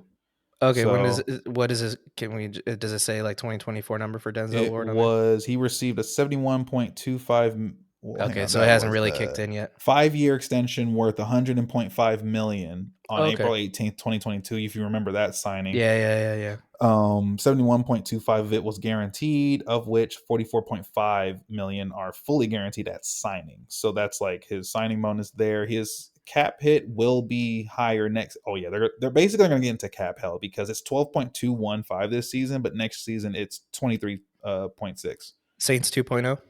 Saints 2.0 basically. Other no, not many other like I can't say there's not other big players, but David Njoku 8 million, Jack Conklin 7 million and some change, and then you kind of got like Dalvin Tomlinson. You just keep going down the list. So that's Yeah, like now your you're in big that heavy middle. hitters though for Yeah. sure with the Browns. So basically, this one season is like, what can the Browns do? If not, you're about to release a lot of Ye- players, and Oh yeah. you just good luck. Yeah, I mean they're gonna have to do a lot of cap magic, and I think the Saints proved that there's no such thing as not being able to afford a player. I mean they're just dealing with it now, but it seems like they're just dealing with it as it is. But yeah, we'll see. I mean, from the outside looking in, you don't really have a lot of optimism Right. if you're a non Browns fan. But we'll just have to see. Who knows? Deshaun Watson might have an MVP year. We can't tell you. So, I mean, now that we kind of talked about all these signings, do you feel like there's any, few players or any specific players or anything like that from the free agency pool still that you still think are still solid additions for any team or something like that right now? There's still a lot of guys out there. I mean, Odell, like we can go through NFL's like top 100 NFL free agents. They keep a list of who the top 100 players that they think are out there in free agency. Update it with who's still available. Mm-hmm. Obviously, you're a lot of your top 10 guys are already gone, but guys like Odell, he's had two ACL surgeries, and for a receiver that's terrible. But no one can deny his talent, even though he doesn't have the same speed he might used to have. He still has the elite, He's a good route receiver runner. skill. Yeah, He can and still so catch that's a ball in one hand as he's been showing. So, and if you're Aaron Rodgers, you demand the Jets sign him, but he's on their wish list. But he's on his wish list for them. But that guy should have a job pretty soon. I mean, yeah. I think the team that was most in for him was probably the Cowboys, but then the Cowboys, they They kind of said they faded. gave him. They said they gave him an They gave offer or something like not an they offer, but like they were basically they were trying dude, they hard gave for him the Odell royal there. treatment when he was in town. They simped so hard for Odell, it was disgusting. And then they were like, they You gotta finally, remember, you're playing if for Jerry Jones though, so that's the one thing yeah, Odell Beckham had to deal with. Probably, is like Jerry Jones, no. nah. And I think the give credit to Cowboys, they finally slapped some sense in themselves and they got it. They went after a different receiver instead of continuing to simp over him. hmm But Odell's only 30. So he's still got a lot of miles left in the tank. Depends on his legs, Yeah. because that's the only Bobby issue. Bobby Wagner, he's still out there. Obviously, bring him home. But he hasn't had the same. He was second team All Pro last year. Hasn't had the same. He hasn't had the demand for him. I mean, I think the Cowboys are the only other team besides us that have given him a call. And Yeah. I would hate if he went to the Cowboys, but that's obviously a big name out there. Some other names out there: Yannick Ngakwe from Colts, I believe he last played for. hmm And obviously he's a defensive edge that he's an edge that has sacks and quarterback hits to his name, so he'll probably get a job somewhere. DJ Chark, He's another receiver that's probably, for a team that's looking for a third receiver, he's probably get a job somewhere. Yeah, Puna Ford's out there still, but you know how that goes. Yeah, Shaq Griffin. Wow. Oh yeah, because that's funny because he was. I thought he was going to be a mainstay for the Jags, but I guess he wasn't all that great though.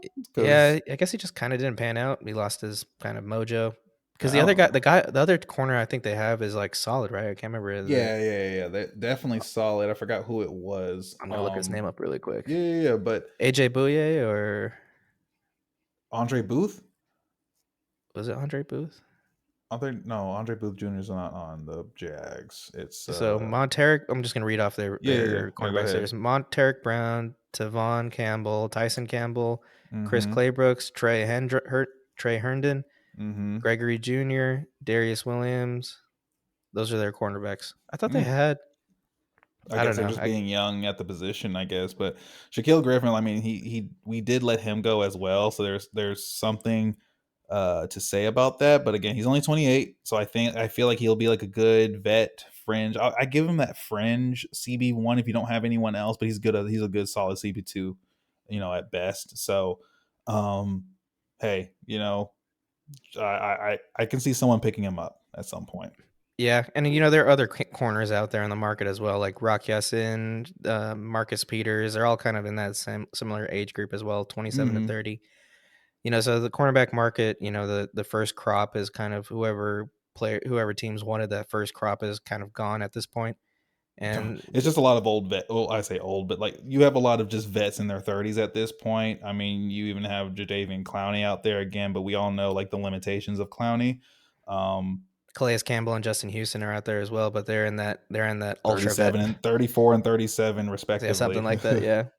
Yeah, And so so that and man, but you still got young guys out there too, like Leonard Floyd and Ashawn Robinson are names that haven't been taken up. I would like to see Leonard Floyd. I mean, at 30, yeah, that's I wouldn't mind, but even then, I just don't. As long as we don't give him a ridiculous number. A name that's on here that's kind of surprising is Taylor Rapp, and go Huskies. But I might be a little biased, but I thought he was solid in terms of like his ability to his output for the Rams.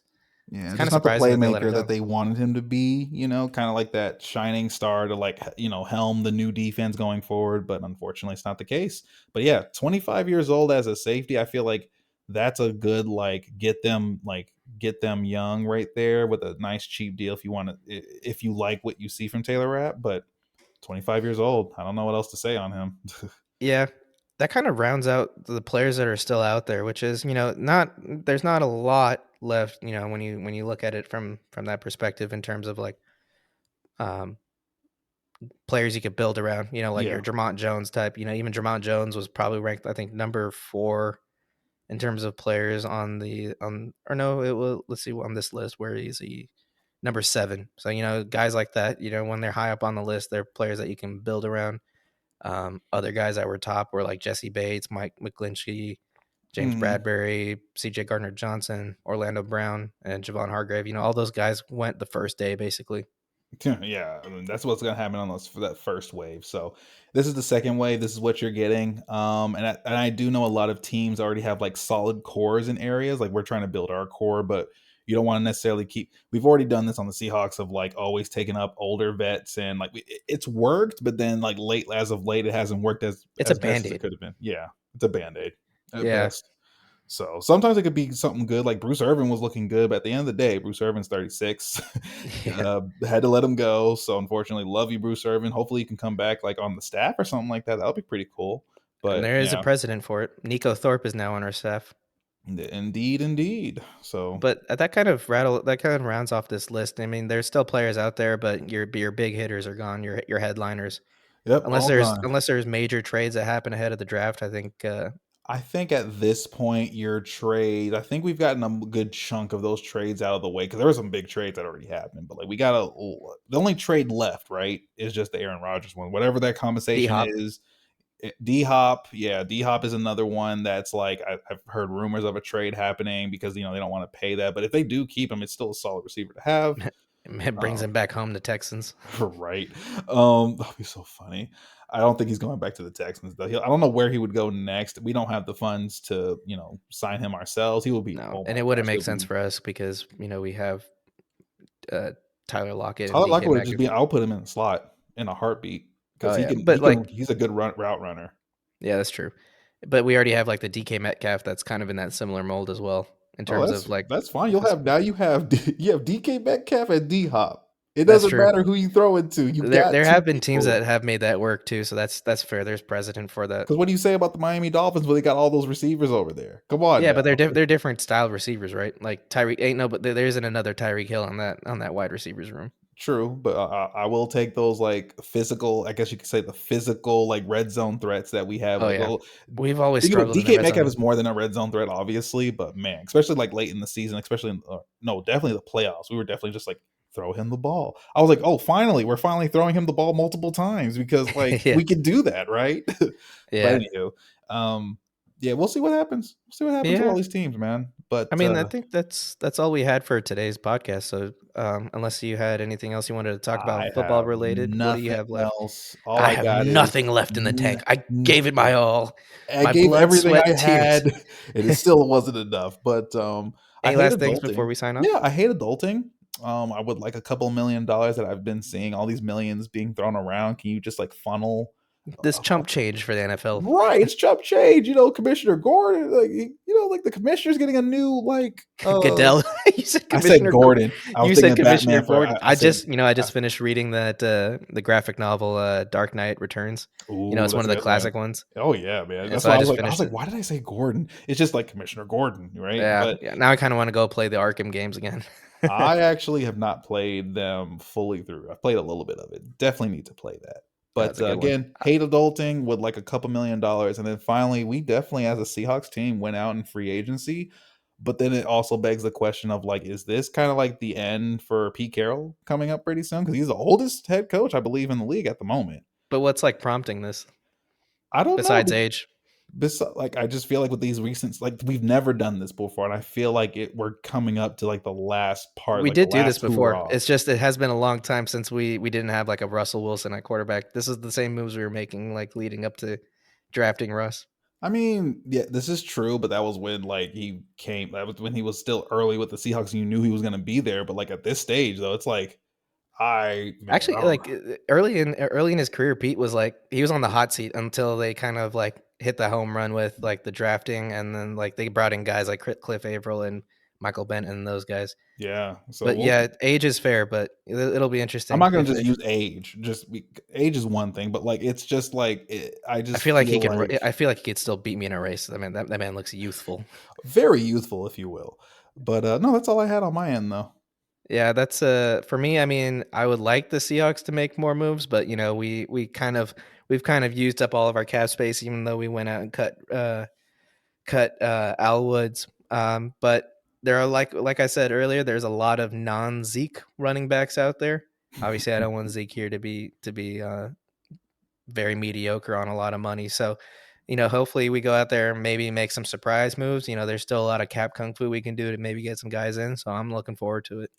Yeah, man. So other than that, like we're almost at the end of March and we're getting there to the draft, but still got a ways to go. So, it's all from that's pretty much it from us here at the Misreps Podcast. Remember, follow us YouTube, Twitter, Instagram. You know where to go at this point, as well as all of them are all at Misreps Podcast, or excuse me, at Missed Reps, but this is the Missed Reps Podcast, of course. So you can find this on Spotify, Apple, Google, and so on. So, hey, hope to see you again next week.